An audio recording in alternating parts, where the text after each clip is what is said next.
Subscription के button को दबाइए और बेल आइकन पर क्लिक कीजिए ताकि आपको तमाम वीडियोस फौरन मिलती रहें और वीडियो पसंद आने की सूरत में इसे लाइक, शेयर और कमेंट करना मत भूलिए।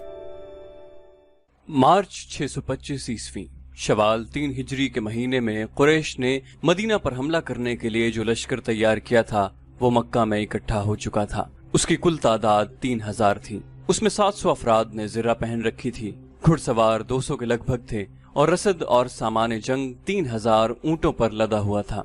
ये लश्कर कूच के लिए तैयार था।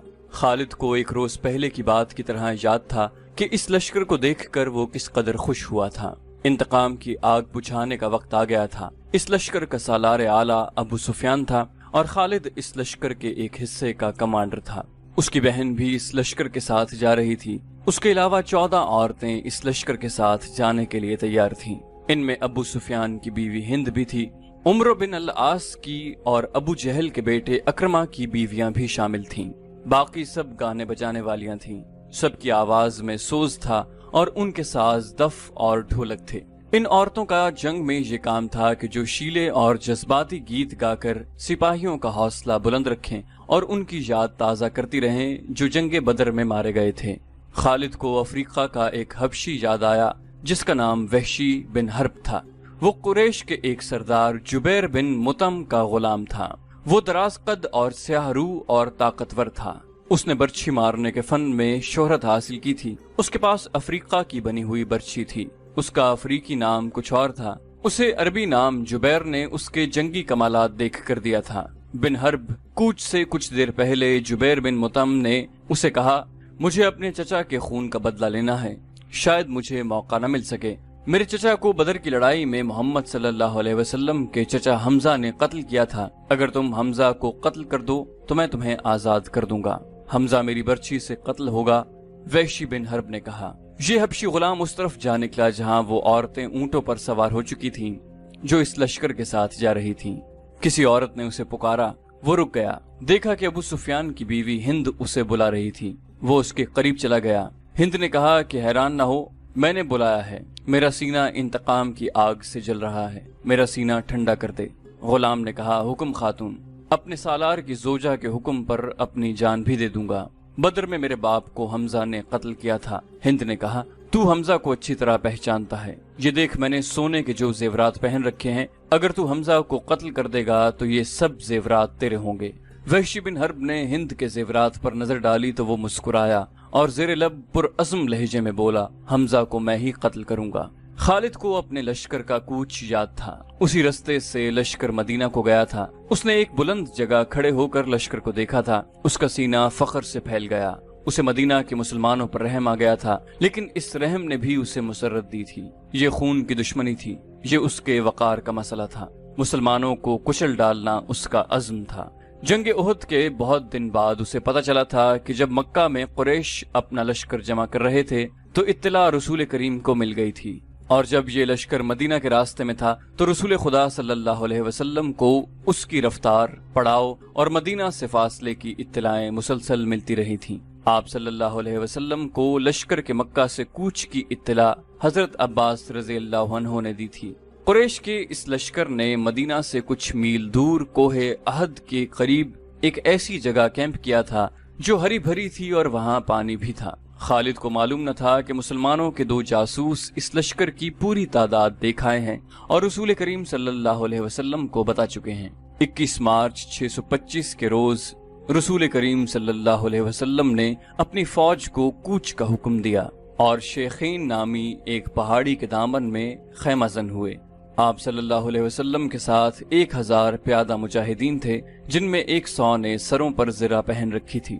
मुजाहिदीन के पास सिर्फ 2 घोड़े थे, जिनमें से एक नबी सल्लल्लाहु अलैहि वसल्लम के पास था। इस मौके पर मुनाफिकीन के निफाक का पहला खतरनाक मुजाहिरा हुआ जो गद्दारी के मुतरादिफ था। मदीना के बाज़ ऐसे लोगों ने इस्लाम कबूल कर लिया था जो दिल से मुसलमान नहीं हुए थे। उन्हें रसूल करीम सल्लल्लाहु अलैहि वसल्लम ने मुनाफिकीन कहा था। किसी के मुताल्लिक ये मालूम करना कि वो सच्चा मुसलमान है या मुनाफिक बहुत मुश्किल था। जब मुजाहिदीन मदीना से शेखीन की पहाड़ी की तरफ कूच करने लगे तो एक बाअसर आदमी जिसका नाम अब्दुल्ला बिन अबी था रसूल सल्लल्लाहु अलैहि वसल्लम के साथ इस बहस में उलझ गया कि कुरैश का लश्कर 3 गुना है, इसलिए मदीना से बाहर जाकर लड़ना नुकसानदेह होगा। आप सल्लल्लाहु अलैहि वसल्लम ने मुजाहिदीन के दूसरे सरदारों से राय ली तो अक्सरियत ने ये कहा कि शहर से बाहर लड़ना ज्यादा बेहतर होगा। आप सल्लल्लाहु अलैहि वसल्लम अब्दुल्ला बिन अबी के ही हम ख्याल थे, लेकिन आपने अक्सरियत का फैसला ही मंजूर फरमाया और कूच का हुक्म दे दिया। अब्दुल्ला बिन अबी ने शहर से बाहर जाने से इनकार कर दिया। उसके पीछे हटने की देर थी कि लश्कर में से 300 आदमी पीछे हट गए। तब पता चला कि ये सब मुनाफिकीन थे और अब्दुल्ला उनका सरदार है। अब 3000 के मुकाबले में मुजाहिदीन की नफरी सिर्फ 700 रह गई थी। रसूल करीम सल्लल्लाहु अलैहि वसल्लम दिल बर्दाश्त न हुए और 700 ही को साथ लेकर कोहे अहद के दामन में शेखीन के मकाम पर पहुंचे। खालिद ने एक बुलंद टेकरी पर खड़े होकर मुसलमानों की तरतीब देखी और उसने अपने सालार अबू सुफियान को बताकर अपने दस्ते की जगह तय कर ली। रसूल अकरम सल्लल्लाहु अलैहि वसल्लम ने मुजाहिदीन को कमोबेश 1000 गज लंबाई में फैला दिया। पीछे वादी थी, मुजाहिदीन के एक पहलू के साथ पहाड़ी थी, लेकिन दूसरे पहलू पर कुछ नहीं था। उस पहलू को मजबूत रखने के लिए रसूल सल्लल्लाहु अलैहि वसल्लम ने 50 तीरंदाजों को करीब की एक टेकरी पर बिठा दिया। उन तीरंदाजों के कमांडर अब्दुल्ला बिन जुबैर थे। अपनी जिम्मेदारी समझ लो अब्दुल्ला। रसूल खुदा सल्लल्लाहु अलैहि वसल्लम ने उसे हिदायत देते हुए फरमाया, अपने अकब को देखो, दुश्मन हमारे अकब में नक्लो हरकत कर सकता है, जो हमारे लिए खतरा है। दुश्मन के पास घुड़सवार ज्यादा हैं, वो हमारे पहलू पर घुड़सवारों से हमला कर सकता है। अपने तीरंदाजों को घुड़सवारों पर मरकूज रखो, प्यादों का मुझे कोई डर नहीं। तकरीबन तमाम मुस्तनद मौरखीन, जिनमें इब्न हशाम और वाक़िदी खास तौर पर काबिल जिक्र हैं, लिखते हैं कि रसूल करीम सल्लल्लाहु अलैहि वसल्लम ने अब्दुल्लाह बिन जुबैर रज़ियल्लाहु अन्हु को वाज़े अल्फाज में कहा था, हमारा अक़ब सिर्फ तुम्हारी बेदारी और मुस्तैदी से महफूज रहेगा। तुम्हारी जरा सी कोताही भी हमें बड़ी जिल्लत आमेज शिकस्त दे सकती है। याद रखो अब्दुल्लाह, अगर तुम दुश्मन को भागते हुए और हमें फतह याब होते हुए देख लो तो भी इस जगह से न हिलना। अगर देखो कि हम पर दुश्मन का दबाव बढ़ गया है और तुम्हें हमारी मदद के लिए पहुंचना चाहिए तो भी ये जगह न छोड़ना। पहाड़ी की ये बुलंदी दुश्मन के कब्जे में नहीं जानी चाहिए। ये बुलंदी तुम्हारी है, वहां से तुम नीचे इस तमाम इलाके के हुक्मरान होगे जहां तक तुम्हारे तीरंदाजों के तीर पहुंचेंगे। खालिद ने मुसलमानों की तरतीब देखी और अबू सुफियान को बताया कि मुसलमान खुले मैदान की लड़ाई नहीं लड़ेंगे। अबू सुफियान को अपनी कसीर नफरी पर नाज था। वो चाहता था कि लड़ाई खुले मैदान में यानी लामहदूद महाज पर हो, ताकि वो अपने प्यादों और घोड़ों की अफराद से मुजाहिदीन इस्लाम को कुचल डाले। खालिद को अपने बाप ने जंगी चालों की तरबियत बचपन से देनी शुरू कर दी थी। दुश्मन पर बेखबरी में पहलू या अकब से झपटना और दुश्मन को चक्कर दे देकर मारना, अपने दस्तों की तकसीम और उन पर कंट्रोल उसकी तरबियत में शामिल था, जो उसे बाप ने दी थी। उसने तजुर्बेकार सरदारों की निगाहों से मुजाहिदीन की तरबियत देखी तो उसने महसूस किया कि मुसलमान फन हर्ब ज़र्ब के कमालात दिखा सकते हैं। अबू सुफियान अपनी फौज को मुसलमानों के बिलमुकाबिल ले गया। उसने घुड़सवारों को मुसलमानों के पहलुओं पर हमला करने के लिए भेजा। एक पहलू पर खालिद और दूसरे पर अक्रमा थे। दोनों के साथ 100 घुड़सवार थे। तमाम घुड़सवारों का कमांडर उमरो बिन अलास था। प्यादों के आगे अबू सुफियान ने 100 तीरंदाज रखे। कुरैश का परचम तलहा बिन अबू तलहा ने उठा रखा था। उस जमाने की जंगों में परचम को दिल जैसी अहमियत हासिल थी। परचम के गिरने से फौज का हौसला टूट जाता और भगदड़ मच जाती। कुरैश ने जंग की इब्तिदा इस तरह की कि उनकी सफों से एक शख्स अबू आमिर फासिक आगे होकर मुजाहिदीन के करीब चला गया। उसके पीछे कुरैश के गुलामों की कुछ तादाद भी थी। अबू आमिर मदीना का रहने वाला था। वो कबीला ओस का सरदार था। जब रसूल करीम सल्लल्लाहु अलैहि वसल्लम मक्का से हिजरत करके मदीना गए थे तो अबू आमिर ने कसम खाई थी कि वो आप सल्लल्लाहु अलैहि वसल्लम को और तमाम मुसलमानों को मदीना से निकाल कर दम लेगा। उस पर एक बड़ी ही हसीन यहूदन का और यहूदियों के माल दौलत का तिलिस्म तारी था। यहूदियों की इस्लाम दुश्मन कार्रवाइयाँ जमीन दोज होती थीं। बज़ाहिर उन्होंने मुसलमानों के साथ दोस्ती और फर्माबरदारी का मुआहिदा कर रखा था। अबू आमिर उन्हीं के हाथ में कठपुतली बना हुआ था, लेकिन इन यहूदियों ने उसे कुरैश का दोस्त बना रखा था। अब मुजाहिदीन कुरैश के खिलाफ लड़ने के लिए मदीना से निकले तो अबू आमिर कुरैश के पास चला गया। उसके कबीला ओस के बहुत से आदमी रसूल करीम सल्लल्लाहु अलैहि वसल्लम के दस्ते मुबारक पर इस्लाम कबूल कर चुके थे और वो कुरैश के मुकाबले में सफारा थे। ابو عامر آگے چلا گیا اور مجاہدین سے بلند آواز سے مخاطب ہوا۔ رسول کریم صلی اللہ علیہ وسلم نے اسے فاسق کا خطاب دیا تھا۔ قبیلہ اوس کے غیرت مند بہادروں، ابو عامر فاسق نے کہا، تم مجھے یقیناً پہچانتے ہو، میں کون ہوں، میری بات غور سے سن لو۔ وہ اپنی للکار پوری نہ کر پایا کہ مجاہدین اسلام کی صف سے قبیلہ اوس کے ایک مجاہد کی آواز گرجی، او فاسق بدکار، ہم تیرے نام پر تھک چکے ہیں۔ خالد کو وہ وقت یاد آ رہا تھا۔ مجاہدین اسلام کی صف سے ابو عامر اور اس کے ساتھ گئے ہوئے غلاموں پر پتھروں کی بوچھاڑ شروع ہو گئی۔ مورخ لکھتے ہیں کہ پتھر برسانے والے قبیلہ اوس کے مجاہدین تھے۔ ابو عامر اور غلام جو مجاہدین کے پتھروں کی زد میں تھے، ایک ایک دو پتھر کھا کر پیچھے بھاگ آئے۔ یہودی مدینہ میں بیٹھے لڑائی کی خبروں کا انتظار کر رہے تھے۔ جس یہودن کے طلسم میں ابو عامر گرفتار تھا، وہ اپنی کامیابی کی خبر سننے کے لیے بے تاب تھی۔ اسے ابھی معلوم نہ تھا کہ اس کے حسن و جوانی کے طلسم کو مسلمانوں نے سنگسار کر دیا ہے۔ ابو عامر فاسق کے اس واقعے سے پہلے وہ عورتیں جو قریش کے لشکر کے ساتھ گئی تھیں، لشکر کے درمیان کھڑی ہو کر سریلی آوازوں میں ایسے گیت گا رہی تھیں جن میں بدر میں مارے جانے والے قریش کا ذکر ایسے الفاظ میں، ایسی طرز میں کیا گیا تھا کہ سننے والوں کا خون کھولتا اور رونگٹے کھڑے ہو جاتے۔ ان عورتوں میں سے ایک دو نے جوشیلی تقریر کی صورت میں بھی قریش کا خون گرمایا۔